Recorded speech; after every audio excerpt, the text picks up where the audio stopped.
দাড়ি পাল্লায় ভোট দেবেন, এদের ভেতরে আছে। নিজে বলছে দাড়ি পাল্লায় ভোট দেবেন, একে রেখে গেলাম। এলাকার উন্নয়নের জন্য কামারুজ্জামানকে দরকার। এখন আপনাদের সাথে নেই, আর আপনারা এখন চলছেন সে ৭১-এর কথা, ৪৭-এর কথা, ৫২-এর কথা। কেন ওই সময় বলতে পারেননি? সব স্বার্থের কাছে পাগল হয়ে গেলেন। আমি দেখেছি আগস্টের ৫ তারিখের পর থেকে আজকের এই ৬.৫ মাস খালেদা জিয়া মুখে কুলু পেটে বসে আছে, একটা কথা বলে না। তারেক জিয়া মুখে কুলু পেটে বসে আছে, একটা কথা বলে না। আর কোন হুটকা ফুটকা উল্টা পাল্টা নেতা কোথা থেকে বের হয়, এরা একবারে সমানে চালাচ্ছে। আপনার মতো যে আমরাও বিসর্জন করিয়ে চেষ্টা, তো আবার ওই চট করে ঢুকে পড়বে।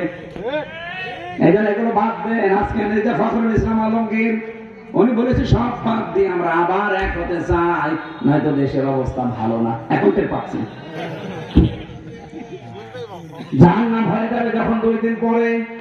দেখেন না, মেয়র জাহাঙ্গীর আওয়ামী লীগের এই সাবেক অবৈধ মেয়র শয়তান ঘোষণা দিয়ে দিয়েছে, আমরা দিনের বেলা চলতে পারি না, আপনাদেরকে আমরা রাতে ঘুমাতে দেবো না।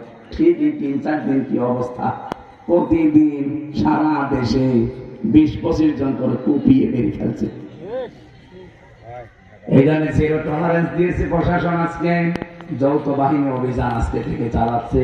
যদি কাউকে বিশৃঙ্খলা অবস্থায় দেখতে পায়, জায়গায় মেরে ফেলার হুকুম।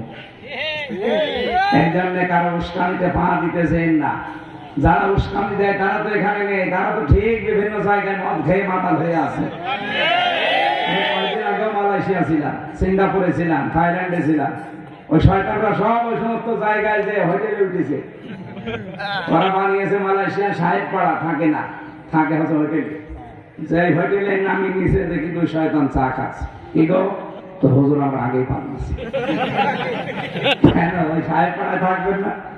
ওখানে থেকে মায়ের খাবো। বাংলাদেশের জনগণ এখানে আছে, পিটিয়ে ভাবতে পারে। ওই শয়তানরা বিভিন্ন বারে থাকে, রাতে টাল মাটাল হয়ে থাকে ওখানে বসে বসে, আর এখানে উস্কানি দেয়, আর আপনারা উস্কানিতে পা দিয়ে দেশটা অশান্ত করে।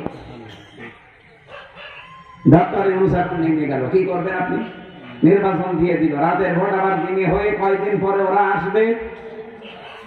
যেভাবে ওদেরকে কয়েকদিনে যা করেছেন আবার ওরা আরম্ভ করবে। ১৫.৫ বছর যা করেছিল ওইটা করলে ৫ দিন পরে সরকারও টেকবে না, বলবে আবার নির্বাচন দেন, আবারও শয়তান আসবে। বাস্তবতা বোঝেন ভাই। মির্জা আব্বাস কয়েকদিন আগে ঘোষণা দেয়নি যে জীবনে যদি কিচ্ছু না পায় কোনো আফসোস নেই, হাসিনা নেই,